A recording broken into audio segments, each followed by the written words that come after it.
बिस्मिल्लाहिर्रहमानिर्रहीम। अस्सलाम वालेकुम। आज हमारा पेंशन रूल का तीसरा लेक्चर है और इंशाल्लाह नेक्स्ट एक दो लेसन में हम ख़त्म कर देंगे इसको। कल हमने ख़त्म किया था ये कुछ लेटर हम पढ़ रहे थे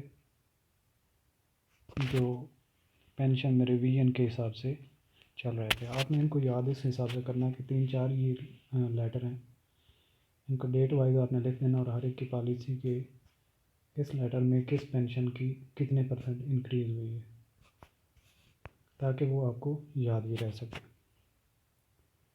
आज हम नेक्स्ट स्टार्ट करेंगे commutation to the deceased family, कि अगर किसी की डेथ हो जाए तो कम्यूट उसकी फैमिली को कैसे दिया जाएगा।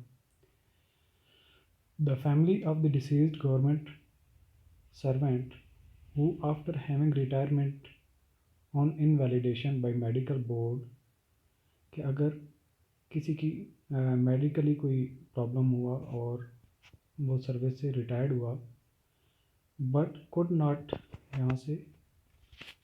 Not sign his pension paper due to the death. अब रिटायरमेंट उसकी हो चुकी थी लेकिन पेंशन के डॉक्यूमेंट्स अभी तक उसने साइन नहीं किए। Will be entitle for the commuted value of pension, तो उसकी फैमिली को जो कम्यूट होगा वो दिया जाएगा।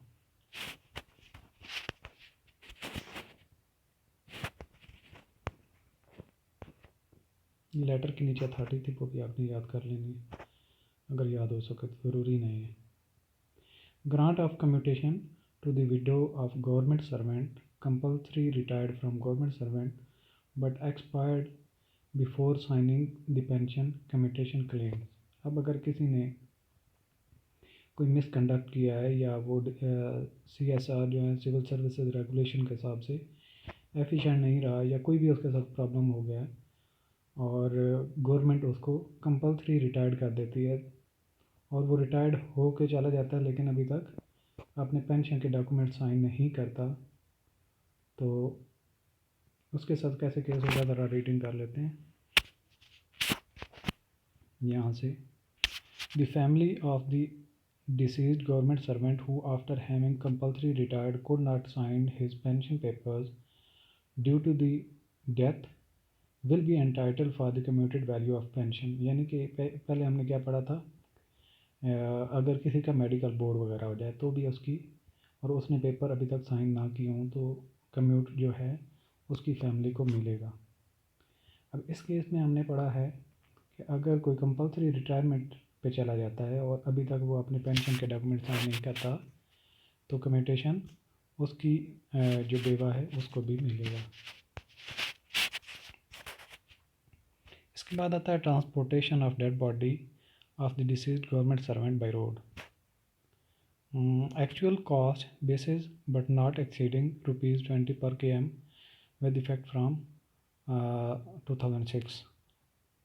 अगर किसी की डेथ हो जाए और उसकी बॉडी को कैरी किया जाए उसके घर तक तो उसका जितना भी खर्चा होगा वो पे किया जाएगा, लेकिन वो खर्चा वो कॉस्ट अगर जितने किलोमीटर्स हैं उनको 20 से मल्टीप्लाई किया जाए तो उससे ज़्यादा नहीं होनी चाहिए, उस लिमिट के अंदर रह के। लेट्स सपोज अगर किसी के घर का डिस्टेंस था 500 किलोमीटर तो 500 को मल्टीप्लाई करेंगे आप 20 से तो ये बनेगा 10,000। ठीक है, तो 10,000 से ज़्यादा उसका नहीं होना चाहिए। अगर फर्क ये 8,000 होता है या 7,000 उसका एक्सपेंडिचर होते हैं तो वो उसको पे कर दिया जाएगा।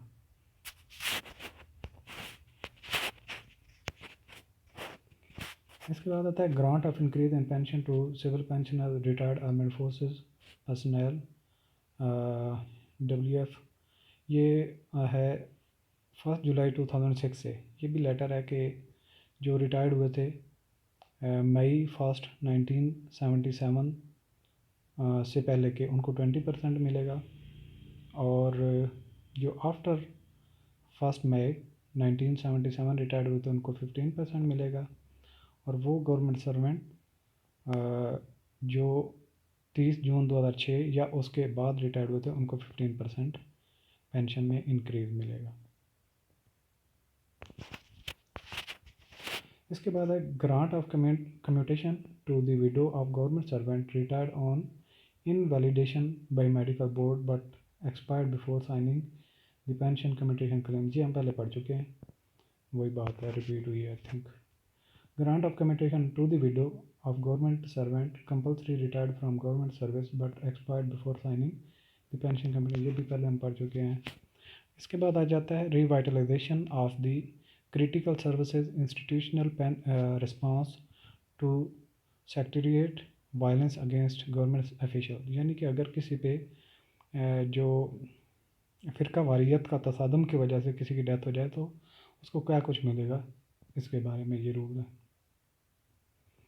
Following package is provided to the families of the government servants whose death take place due to sectarian violence against government servant। यानी कि गवर्नमेंट का सर्वेंट था, कहीं जा रहा था, कहीं कहीं भी मौजूद था, उसके फ़िरका वारियत के मामले में कहीं उसकी डेथ हो जाए तो उसको क्या क्या बेनिफिट मिलेंगे, ये हम पढ़ेंगे अभी।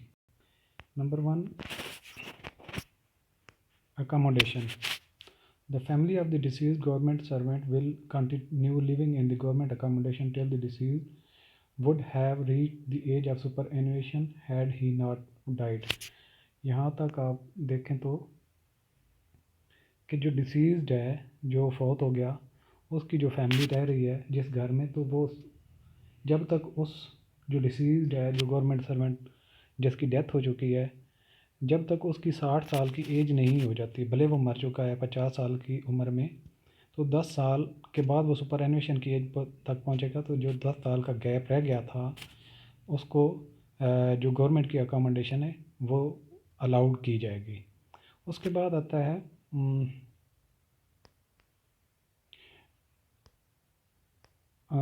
इफ़, यहाँ से if family is not living in government allotted house, the family will be allotted government owned hire house or paid a monthly allowance at the prescribed rate for hiring a house at the option of the deceased family। अगर वो घर में नहीं रह रहे तो उनको घर दिया जाएगा, अगर वो घर नहीं लेना चाहते तो उनको हायरिंग का जो अलाउंस उसके स्केल के हिसाब से होगा वो दिया जाएगा, लेकिन ये फैमिली का ऑप्शन होगा। अगर वो पहले गवर्नमेंट के क्वार्टर पे घर पे रह रहे हैं तो वो उनके पास रहेगा जब तक कि वो जो गवर्नमेंट का एम्प्लॉय है उसकी 60 साल की एज नहीं हो जाती। अगर वो घर में नहीं रह रहे तो उनको घर दिया जाएगा, अगर वो घर नहीं लेना चाहते तो उनको पर मंथ हायरिंग अलाउंस दिया जाएगा। उसके बाद आता है पेंशन। यहाँ से full pension shall be allowed to the bereaved family till the children of deceased attain the age of majority.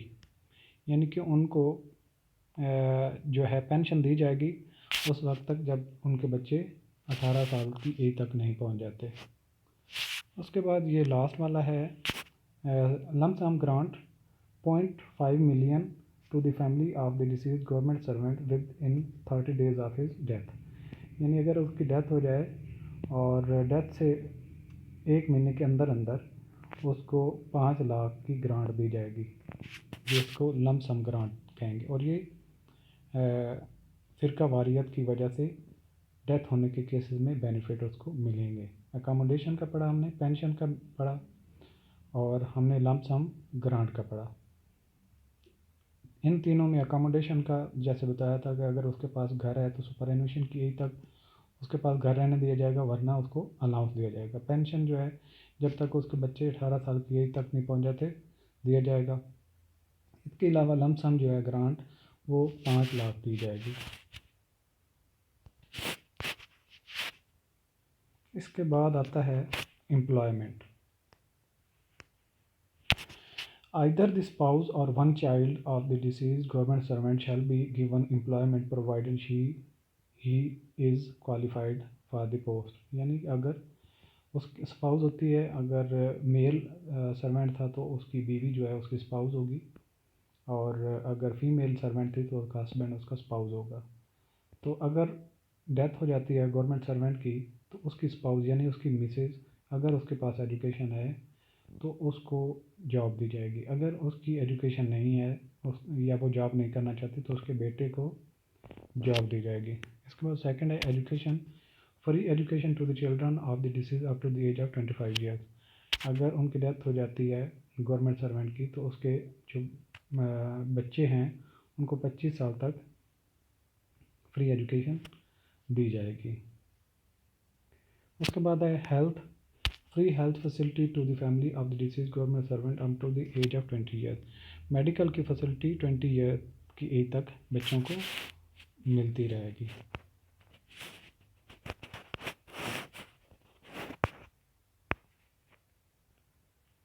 इसके बाद आता है ये एक और फिर लेटर आ गया है, grant of increase in pension to civil pensioner retired army forces 1 जुलाई 2007 से। यानी कि 97 से पहले जो रिटायर्ड हुए थे उनको 20% और 97 के बाद जो रिटायर्ड हुए थे उनको 15% मिलेगा।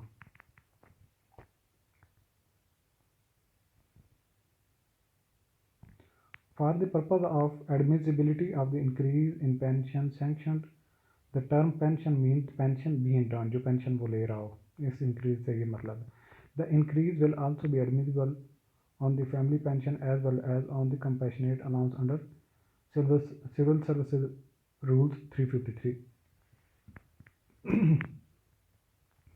अगर कोई खुद मौजूद नहीं है, उसकी फैमिली पेंशन ले रही, तो ये रूल उस पर भी लागू होगा।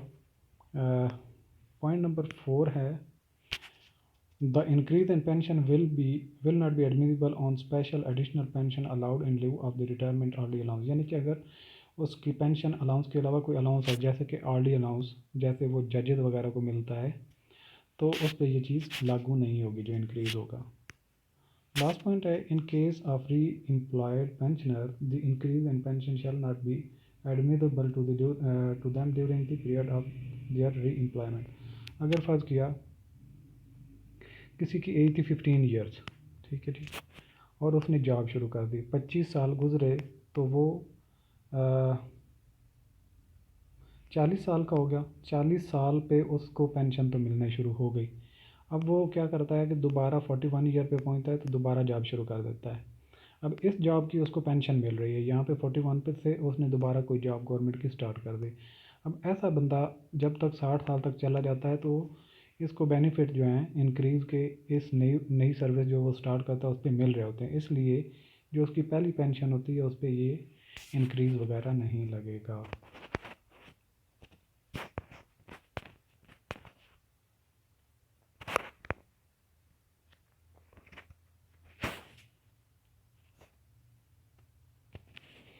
अच्छा जी, benefit of annual increment on notional basis, यानी कि जो सालाना इंक्रीमेंट मिल रहा होता है उसमें अगर कोई गैप आता है या उसमें कोई सर्विस की थोड़ी सी कमी आती है, तो अगर फ़र्ज़ किया 6 महीने से उसकी सर्विस ज़्यादा हो तो उसको इंक्रीमेंट दे दिया जाता है। और फॉर द पर्पज़ ऑफ ये एज कैलकुलेशन या जो उसके बेनिफिट्स कैलकुलेट करने के लिए या उसकी जो है पेंशन वगैरह कैलकुलेट करने के लिए उसको सालाना इंक्रीमेंट लगा दिया जाता है। ये पढ़ लेते हैं। All those government servants who may exhaust the relevant pay scales may be allowed the benefit of annual increment beyond the existing scope of the pay scales with effect 1 दिसंबर 2005। ठीक है जी, जिनके स्केल में कुछ रिवीजन हो या कोई इस तरह का हो और उसमें पीरियड की कमी हो कुछ, जैसे 6 महीने या 6 महीने से कम का पीरियड कम हो इंक्रीमेंट एलिजिबिलिटी के लिए, तो फिर उसको ख़त्म कर दिया जाएगा। There will be no preventive benefits on account of the aforesaid increment prior to the December 1st 2005। Therefore no arrear shall be allowed prior to this date, यानी कि इस डेट से पहले के लिए कोई एलिजिबिलिटी नहीं बल्कि बाद वालों के लिए। The increment may be treated as personal pay subject to the condition that the employee concerned has put in 6 months or more service as counts for an annual increment unless within under the rules। यानी कि जिसने वो service की है उसकी service 6 महीने से ज़्यादा है। 6 महीने मतलब for the calculation of increment, जो सालाना इंक्रीमेंट होता है। ओवरऑल सर्विस की हम यहाँ पे बात नहीं कर रहे बल्कि सिर्फ सालाना इंक्रीमेंट के हिसाब से बात कर रहे हैं, 6 महीने के जो रेलिवेंसी है।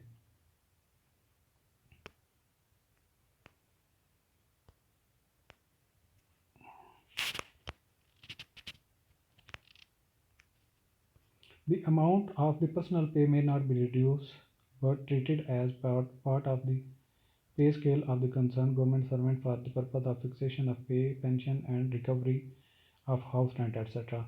यानी कि जो उसका पर्सनल पे वगैरह या पे अलाउंस जो है उसका ये पे फिक्सेशन के लिए यूज़ होगा, पेंशन कैलकुलेशन के लिए यूज़ होगा, और अगर आपकी उसकी रेंट की रिकवरी वगैरह कोई रहती है तो उसके हिसाब से कंसीडर किया जाएगा। ये लेटर हम पहले पढ़ चुके हैं, एक दफ़ा इसको भी पढ़ लेते हैं। 10% and 15% in pension who would retire on or after 1st July 2007. 10% increase in pension allowed White Para 13 of the Finance Division Order of Minister number itna, and 15% increase in pension allowed White Finance Minister Order of Minister number itna are also admissible to those government servants who would retire on or after 1st जुलाई 2007। तो उनको ये जो percentage है ये मिलेगी, date जो ऊपर specific mention है।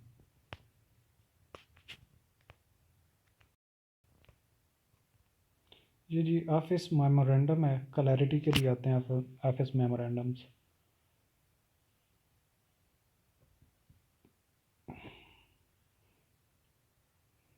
पढ़ लेते हैं इसको।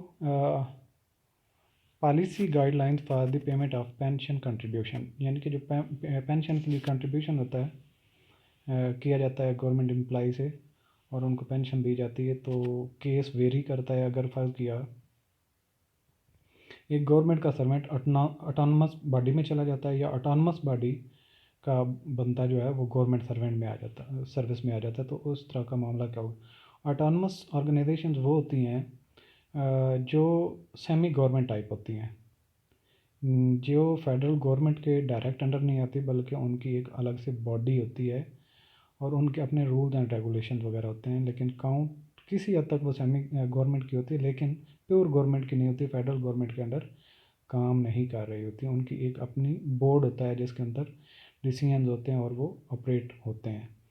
तो इस तरह का केस हो अगर फर्ज किया ऑटोनमस बॉडी का बंदा गवर्नमेंट की सर्विस में आ जाए या गवर्नमेंट का बंदा उधर चला जाए, ये गवर्नमेंट टू गवर्नमेंट चेंज होते रहते हैं। मतलब किसी के अगर स्पेसिफिक स्किल वाला बंदा है और उसकी रिक्वायरमेंट कहीं पे ज़रूरी होती है तो गवर्नमेंट इस तरीके से जो कॉम्पिटेंट अथॉरिटी होती है वो सैंक्शन करके बंदों की आपस में एक्सचेंज कर लेती है। तो इस तरह का मामला हो तो उनकी पेंशन वगैरह के साथ हमने कैसे डील करना है, ये इस मेमोरेंडम में थोड़ी सी अंडरस्टैंडिंग हमने क्रिएट करनी है। यहाँ से पढ़ते हैं, the undersigned is directed to state that policy guideline instruction relating to the payment of pension contribution for services rendered to the government by employees of autonomous, semi-autonomous organization or by the government servants in autonomous, semi-autonomous organization have been issued from time to time as per communication mentioned in the margin. It has also been observed that ministry division are making references to the divisions or for approval of payment of pension contribution and endorsement of sanction letter on this account. All ministry divisions are requested to process and decide the subject cases in the light of the parameters prescribed under the policy initiated in the above mentioned communication and consultation with AGPR at their own, and it is further clarified that sanction to the payment of the pension contribution covered under the above rules do not require any endorsement from the finance division. यानी कि finance division अपनी तरफ से clarity दे रही है कि हमें ना पूछा जाए बल्कि आप अकाउंटेंट जनरल पाकिस्तान जो रेवेन्यू का है उससे पूछा जाए, AGPR से पूछा जाए क्लैरिटी। इसके बाद फर्दर एक ऑफिस मेमोरेंडम है, payment of pension contribution for service rendered to the government by employees of autonomous, semi autonomous organisation. यानी कि अगर ऑटोनमस और सेमी ऑटोनमस बॉडी का कोई था और वो गवर्नमेंट में आ जाता है तो फिर उसकी सर्विस के हिसाब से कैसे हमने ट्रीट करना है, ये लेटर इसके रेफरेंस के लिए है। The undersigned is directed to state that in the case of government servants sent on foreign service to autonomous, semi-autonomous organization, pension contribution at the prescribed rates are covered from recovered from those organizations for the period of their deputation. On the other hand, other there have been cases in which the government had to acquire.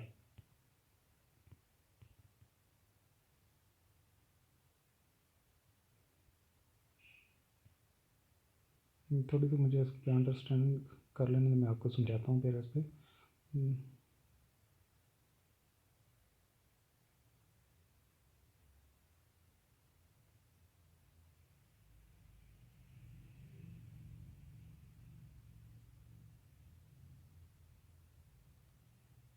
हाँ जी, अगर first क्या government का बंदा autonomous में चला जाता है तो फिर ऑटोनमस जो ऑर्गेनाइजेशन है जो उसकी पेंशन कंट्रीब्यूशन एम्प्लॉय की हो रही थी और वो डेपुटेशन पे था, तो उस ऑर्गेनाइजेशन के फंड से उसकी रिकवरी की जाएगी ताकि उसको पेंशन दी जाए। अगला पॉइंट आ जाता है the services of certain employees of autonomous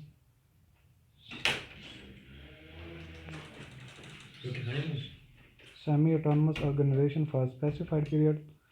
There have also been cases where the autonomous semi autonomous organization had to acquire the service of some experienced hands from the government who later on were advised to resign from the government service in order to become regular employees of the borrowing organization concerned. The question as to how the period of service rendered under the government in such cases should be treated for the purpose of grant of pension by the autonomous organization concerned has been under the consideration of the government for this imposed for some time in the past. It has now been decided that such cases should be dealt with in the following manner. अगर फर्ज किया कोई government से किसी और organisation में चला जाता है जो ऑटोनमस बॉडी हो, तो उसकी फर्ज के वो रिज़ाइन करके चला जाता है या वो बता के जाता है कि मैं इस ऑर्गेनाइजेशन में जाना चाहता हूँ, मुझे ऑथराइज़ किया जाए। तो वो प्रॉपर चैनल से अगर जाए तो यहाँ की सर्विस जो होती है उसकी पहली ऑर्गेनाइजेशन में सर्विस वो भी काउंट करेगी, वो टर्मिनेट नहीं की जाएगी बल्कि वो भी काउंट की जाएगी पेंशन की कैलकुलेशन के लिए। आगे कहता है point A, in the case of employees of an autonomous organization who rendered service in government department on deputation, the concerned department may make payment of pension contribution to the autonomous organization concerned at the prescribed dates subject to the following condition। यानी कि अगर कोई autonomous body का बंदा जो है वो government के पास आ जाता है तो गवर्नमेंट उसको पे करेगी, उसकी जो सर्विस उसने दी ऑटोनमस बॉडी को वो पे करेगी जो उसके रेट स्पेसिफाइड है। The appointment of the individual concern, second point है the appointment of individual concerned in the government department on deputation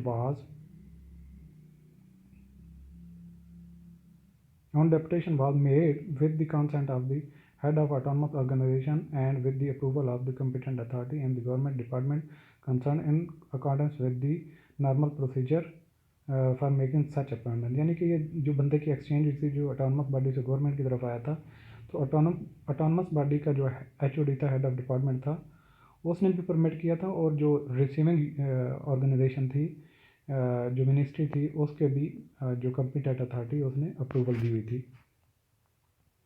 इसके बाद आता है the regular employees of the autonomous organisation concerned are entitled under specific rules of the organization for the purpose to the same benefits of pension as are admissible to the civil servants of the government, federal government, and the employees concerned had rendered qualifying service for the pension in his parent organization before the appointment on deputation in the government department concerned। यानी कि जो उसने services थी उसने पूरी की हुई, qualifying service उसकी पूरी होती है पिछली डिपार्टमेंट और डिपार्टमेंट में, तो उसको पेंशन मिलेगी।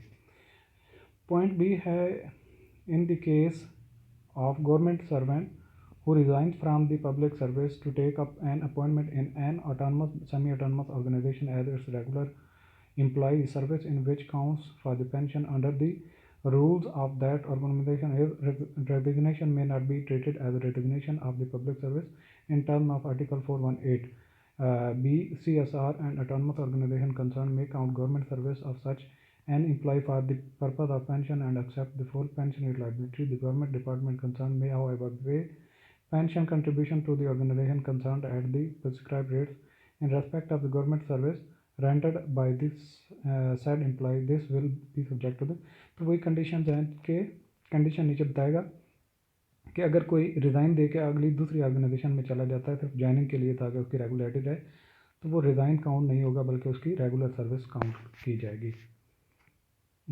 The applications for appointment to the relevant post in the autonomous organization concerned was made by the government servant concern through proper channel, यानी कि उसने प्रॉपर इजाज़त ली हुई थी ज्वाइन करने के लिए, और it was with the consent of the competent authority in the government department concern that the new appointment in the autonomous organisation concern was taken up. तो और उसने कम्पिटेंट अथॉरिटी से परमिशन प्रॉपर ली हुई थी। सेकेंड में the government servant concern had while tendering resignation from the public service stated clearly that he was doing so to take up another appointment in the autonomous organization concern, यानी कि वो पहले बता देता है कि वो रिजिग्नेशन इस वजह से कर रहा है कि वो दूसरी ऑटोनमस बॉडी में ज्वाइनिंग करना चाहता है। This should be supported by his letter of resignation and its acceptance by the committee, यानी कि कम्पिटेंट अथॉरिटी को उसको एक्सेप्ट करना चाहिए कि ठीक है ये जो तुम करना चाह रहे हो इसकी इजाज़त दी जाती है, तो वो उसकी सर्विस काउंट हो जाएगी। The service rendered by the government servants concerned in the previous organization department was pensionable, और ये भी कि जो वो पिछली डिपार्टमेंट में वो पेंशन दे सर्विस करके आया था वो पेंशनेबल थी, तो वो सर्विस काउंट होगी।